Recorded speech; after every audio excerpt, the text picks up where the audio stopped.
अस्सलामुअलैकुम वरहमतुल्लाहि वबरकातुहू। I hope आप सब लोग ठीक होंगे। तो डियर स्टूडेंट्स, हम डिस्कस कर रहे हैं dimensions of a physical quantity. हमने इससे पहले भी कुछ फिजिकल क्वांटिटीज के डायमेंशंस को डिस्कस किया है, यानी कि उनको डिराइव किया है। तो आज भी हम इसी टॉपिक को कंटिन्यू करते हैं। तो आज भी हम कुछ फिजिकल क्वांटिटीज के डायमेंशंस को डिराइव करेंगे। ओके, तो हम स्टार्ट कर रहे हैं विद ग्रेविटेशनल कांस्टेंट, यानी कि capital G, gravitational constant. Gravitational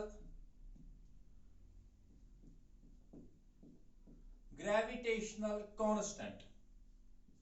okay, gravitational constant. अच्छा, तो ये ग्रेविटेशनल कांस्टेंट जो है ये रिप्रेजेंट होता है बाय कैपिटल जी। ठीक, ये किस फॉर्मूला में यूज होता है? Obviously Newton's law of gravitation. और वो फॉर्मूला क्या है हमारे पास? F इज इक्वल टू, अगर आपको याद होगा कि लॉ ऑफ ग्रेविटेशन जो है F is equal to G m1 m2 divided by r square, है ना? F is equal to g m1 m2 by r square, where F is the force between the two masses, g is the gravitational constant, m1 and m2 are the two masses, and r is the distance between them. तो यहां से mathematically पहले हम देखेंगे कि g किसके बराबर आएगा? Capital G। obviously it is equal to F r square divided by m1 m2. okay, g is equal to F r square, g is equal to F r square को multiply हो गया तो F r square divided by m1 m2। अभी हम लिखेंगे कि dimensional formula of gravitational constant जो आएगा g, ये बराबर आएगा, शाबाश। तो राइट साइड पे क्या है? Force. What is the dimensional formula of force? Very good, it is m1 l1 t minus 2। यह है ना dimensional formula of force, m1 l1 t minus 2। और इसके बाद r is the distance between the two bodies, तो वो आ गया l square. और स्क्वायर है ना, तो यहां पे l स्क्वायर आएगा। ठीक, और डिवाइड बाय आ जाएगा, डिवाइड हो जाएगा किसके साथ? वेरी गुड, डिवाइड हो जाएगा m1 and m2। m1 m2 क्या है? ये मासेस हैं, यहां भी कैपिटल M, यहां भी कैपिटल M, तो हम लिखेंगे simply it is m square, यानी m raise to power 2। Okay, तो अभी हम इसको सॉल्व करते हैं। तो हमारे लिए डायमेंशनल कांस्टेंट का जो, सॉरी, ग्रेविटेशनल कांस्टेंट का जो डायमेंशनल फार्मूला आ गया, अब ये बनेगा, क्या बनेगा? देखिए, न्यूमरेटर में क्या है? m raise to power 1, denominator में क्या है? m raise to power 2, so it will be m raise to power -1। अच्छा, l यहां पे 1 है, यहां पे 2 है, तो हो गया l रेज़ टू पावर 3, और साथ ही साथ t रेज़ टू पावर -2। तो यह आपको मिल गया dimensional formula of gravitational constant. आप इसको नोट कीजिए, this is the dimensional formula of gravitational constant, m raise to power -1, l raise to power 3 and t raise to power -2। तो हम ये कह सकते हैं the dimensions of gravitational constant are -1, 3, -2। Okay, next हम लिखेंगे प्लैंक्स कांस्टेंट। मैंने आपको इससे पहले भी कहा कि किसी भी क्वांटिटी का डायमेंशनल फार्मूला जो होगा वो किसी ना किसी इक्वेशन से निकलता है। कौन सी इक्वेशन से?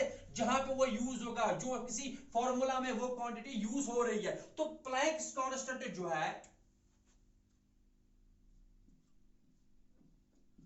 Planck's constant, okay, Planck's constant ये कहां से आएगा? वेरी गुड, यानी कि प्लैंक्स कांस्टेंट जो है, हमें पता है कि energy of a photon E जो होती है, किसी भी फोटोन की एनर्जी जो होती है वो बराबर होती है h इंटू न्यू। याद रखना, एनर्जी ऑफ फोटोन E जो होती है it is h into nu, where h is Planck's constant and nu is frequency. हमने लास्ट टाइम इसको यूज किया था जब हमने unit of Planck's constant derive किया था। तो मैथमेटिकली फिर h किसके बराबर आएगा? वेरी गुड, h किसके बराबर आएगा? Obviously it is E by nu. ठीक है ना, h किसके बराबर? E by nu. अच्छा, h क्या चीज? h है प्लैंक्स कांस्टेंट, E क्या चीज है? ये तो एनर्जी है। तो एनर्जी का डायमेंशनल फार्मूला यूज करेंगे m1 l2 t -2 and nu is the frequency. Frequency किसके बराबर? 1 बाई टी, है ना? हमने लास्ट टाइम डिस्कस किया है कि फ्रीक्वेंसी f जो होती है ये बराबर होता है 1 बाई टी। इसका मतलब है जहां पे फ्रीक्वेंसी होगी वहां पे हम इसका डायमेंशन के बदले डायमेंशंस में क्या लिखेंगे? डायमेंशंस ऑफ फ्रीक्वेंसी क्या होता है?